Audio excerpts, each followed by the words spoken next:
আমরা এখন আমাদের আরেকটা সমাধান দেখবো, যে আমাদের এখানে বলা আছে স্রোতরেখা সমূহ নির্ণয় করো যখন স্রোতরেখা সমূহ নির্ণয় করো যখন ইউ সমান ax ও ভি সমান ay এবং w সমান -2az দেওয়া আছে। তাহলে এখন আমাদের কি বের করতে হবে? এখন আমাদের এই স্রোতরেখাটা বের করতে হবে। তাহলে আমরা এখানে লিখবো দেওয়া আছে ইউ সমান কি ax, ভি সমান ay আর w সমান -2az। এখানে কিন্তু আমাদের ইউ দেওয়া আছে, ভি দেওয়া আছে এবং ডাব্লিউ, এই ইউ ভি ডাব্লিউ কিন্তু আমাদের সরাসরি দেওয়া আছে। তাহলে আমরা জানি, আমরা এখন এখানে ডাইরেক্ট ইউ ভি এবং ডাব্লিউ এর মান বসাবো। আমরা জানি স্রোতরেখার সমীকরণ,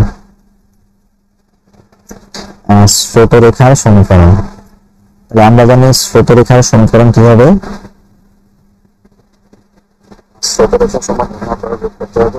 আমরা জানি যে স্রোতরেখার সমীকরণ, আমরা জানি স্রোতরেখার সমীকরণ কি আমাদের, যে dx ভাগ ইউ সমান dy বাই ভি সমান আর dz বাই ডাব্লিউ। তাহলে ইউ ভি ডাব্লিউ, এখানে আমরা ইউ ভি ডাব্লিউ এর মান বসাবো।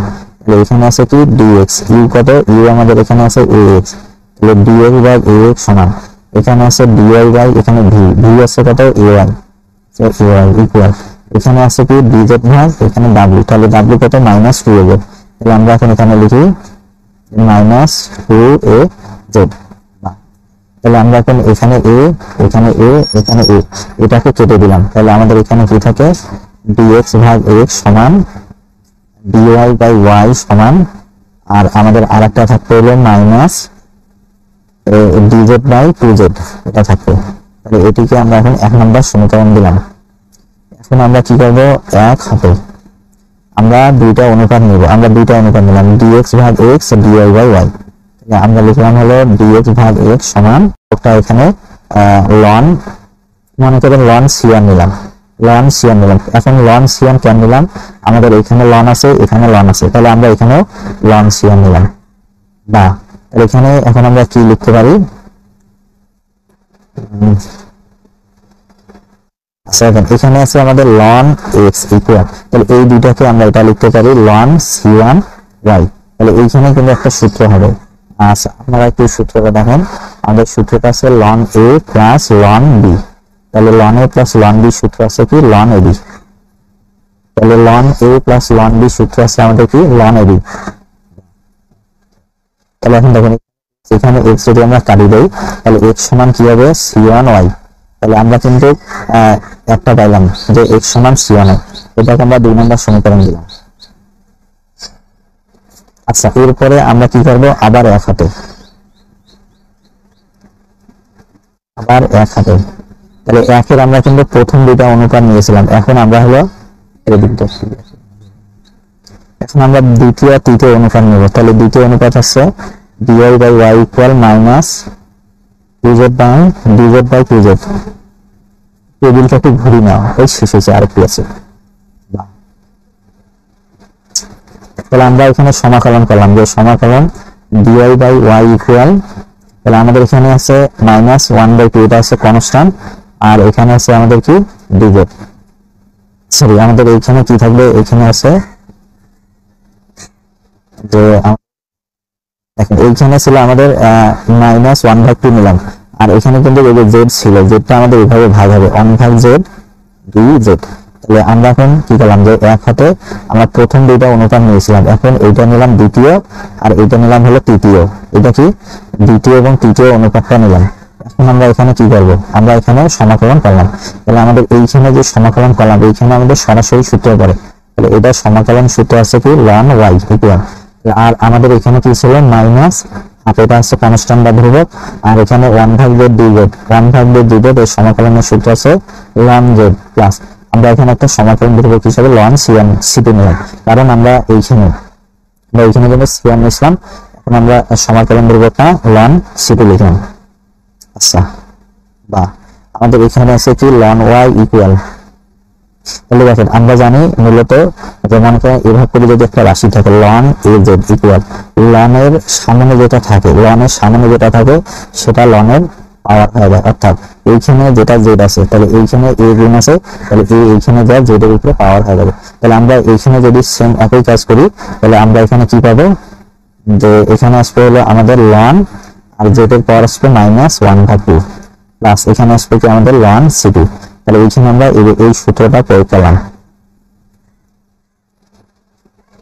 বাহ, আচ্ছা তাহলে এখানে আমাদের কি হলো লন ওয়াই ইকুয়াল, এখন আমাদের এই যে এইখানে যে অংশটুকু আছে যে আমরা একটা সূত্র জানি a to the power -n, তাহলে a to the power -n এর সূত্র কি 1/n, আমরা কিন্তু এই সূত্রটা জানি। তাহলে এখন আমাদের দেখেন, এখন আমাদের আছে z এর পাওয়ার -12, তাহলে z এর পাওয়ার -12 কে আমরা কি লিখতে পারি 1 বাই এই যে দেখেন বর্গমূল z। তাহলে এই z এর পাওয়ার হাফ কে আমরা কি লিখতে পারি 1 বাই বর্গমূল z। বর্গমূল কেন দিলাম, বর্গমূল মানে হচ্ছে z এর পাওয়ার হাফ, ঠিক আছে। তাহলে এখন এই আমাদের এইখানে যে অংশটুকু আছে এই অংশটুকুর পরিবর্তে আমরা এখন এখানে কি লিখবো ln ইনটু 1 বাই বর্গমূল z প্লাস এখানে আমাদের আছে কি ln c2। আচ্ছা এখন আমাদের এখানে কিন্তু সূত্র পড়বে, আমরা আবার সূত্র জানি যে ln a plus ln b, এটা সূত্র আছে আমাদের কি ln ab। তাহলে এখানে আমরা এখন লিখি যে ln y সমান এটা ধরি মনে করেন a, এটা ধরি b, তাহলে সূত্র হবে আমাদের কি ln ab। তাহলে ln ab, এখন আমরা a বলতে কত ধরছি আমরা সেটা লিখবো। a বলতে কিন্তু a বলতে হচ্ছে আমাদের এটা 1 ভাগ বর্গমূল z, 1 বাই বর্গমূল z ইনটু আর এখানে আছে কি আমাদের c2, এখানে লিখবো আমরা c2। এখানে সূত্র হলো কি ln a plus ln b, তাহলে ln ab। তাহলে আমরা এখন এখানে ln এখানে ln কেটে দিলাম, তাহলে আমাদের এখানে y সমান কি থাকলো 1 ভাগ বর্গমূল z ইনটু c2। বা এখন আমরা যদি আর্গুমেন্ট করি তাহলে আর্গুমেন্ট করলে হবে y ইনটু বর্গমূল z ইকুয়াল c2। তাহলে এটি দিলাম আমরা এখন 3 নম্বর সমীকরণ। তাহলে এখন আমরা লিখবো যে 2 ও 3 এর ছেদই হলো নিম্ন